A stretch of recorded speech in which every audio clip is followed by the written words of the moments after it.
I think the biggest part of the game for me when the Lions obviously have that sort of... You're not going with the good tide turning moment here, are you? Well, actually, I'm going to go with it. Well, let me read the sponsors. Okay, righto, let's go. Good tide turning moment, Brownie. Good. You know what? It was because they held their nerve in the third quarter with 3 great set shots, 2 from Hipwood, 1 from Link McCarthy there. That was fantastic. And, you know, obviously you've got some doubts in the back of your mind when teams have come at you late the last few weeks. How are you going to hold up? And this is a big way of how you hold up, guys. You hold your nerve, you confront the pressure, and you go back and kick them. And Collingwood kept coming. It was only a 12-point margin at three-quarter time. Yeah. So to be able to finish the game off in the last quarter would have been great validation for the Lions. Yeah, they kicked 4 in a row in that third quarter, Bucks. Got it to, Jeremy Howe kicked his second, got it within 4 points, so they were challenged.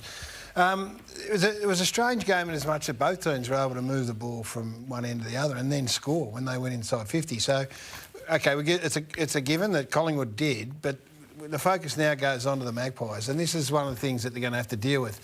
So, opposition scores for inside 50. Last 6 weeks, they've been around 45%, which is a bad ranking in and of itself. And tonight I was up against 53%. It was their worst defending a ball movement for the year, which is not what you want 2 weeks out. And I know, you know, we can put the positive slant on it and they've got their players out that are really significant, but the fact of the matter is they lost 3 of the last 4 games at a time of the year when history says if you want to be successful, and we'll give you this that we went with on the couch about 3 or 4 weeks ago. No Premiers lost 2 games in the last 4 home and away matches in 10 years. Now, I know this has been picked up, which is great, so they're going to have to defy history. Some people have picked this stat up. They have. So, well done to Richo. I mean, it's a 10-year sample size, and it doesn't mean that it has to be that way. But, I mean, when we talk about concerns, and this is my concern for this side, and I think back to the Melbournes of the 2021 season when they were absolutely pumping and humming. 5 weeks ago, they were being declared, Collingwood.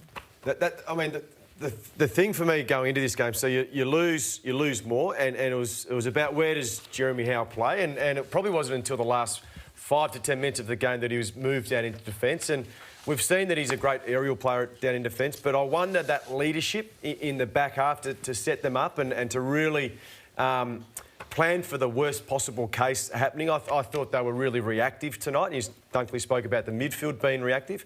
I thought Quaynor was taken into really smart positioning by Charlie Cameron, uncompromising positions.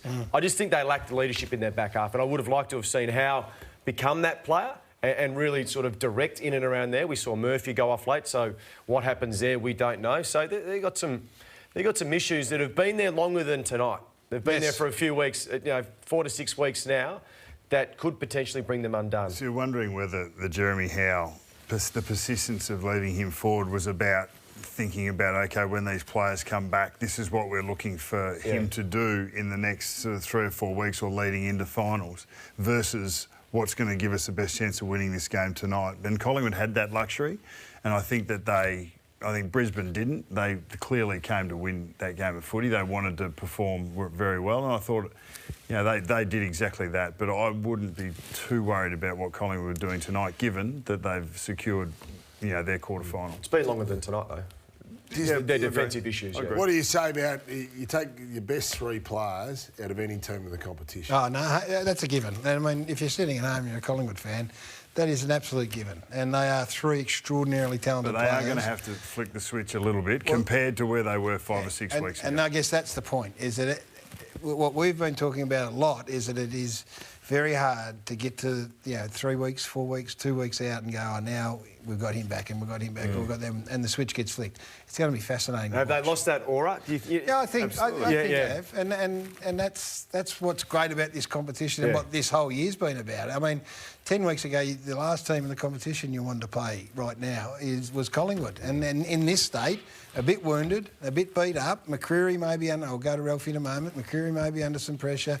Murphy off the ground again, one of their key defenders. Well, that's not that you want to play them, but it doesn't look as daunting as it once did. But that may change. Let's go to Ralphie, Johnny Ralph in the newsroom. Ralphie, Beau McCreery, has he got something to worry about? Yeah, he certainly does. I think the only real question for the AFL is whether they suspend him for a week or 2, and of course 2 weeks would be him missing a qualifying final. Now, in this tackle with Darcy Wilmot, he has him in a vulnerable position. He pins one arm and he dumps him in a tackle that sees Darcy hit his head on the ground. Medium impact and careless intent would be a week. We'll show you the round 4 precedent with with Will Day on Brad Close in a moment, which saw the young Hawks suspended for 2 weeks. Now, this is round 4. It was upheld by the tribunal. The chair, Jeff Gleeson, called it inherently dangerous action. The MRO and the tribunal do seem to have softened since then. This is 2 arms pinned rather than 1. You could maybe say that Day has a little bit more force there. He's certainly got a case to answer, though, guys. He's going to be really nervous until about 6 o'clock tomorrow there, given, as I say, 2 weeks would be a suspension through to a final. What do you think about that action?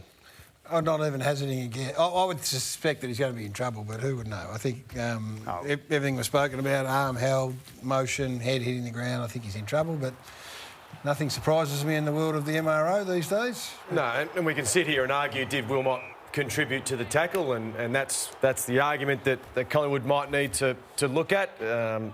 Could he have put an arm out to try and brace his fall, or a knee, or whatever it might have been? But ultimately his head hits the ground and he's in a vulnerable position, so who knows? There's no doubt about that being it's going to draw a suspension. There's never been any doubt with those going to tribunal and what the outcome's going to be. The question is whether it warrants it or not. It's just interesting, like Darcy Wilmot, he's a fantastic player, but just the natural reaction, I think, would be put your arm out.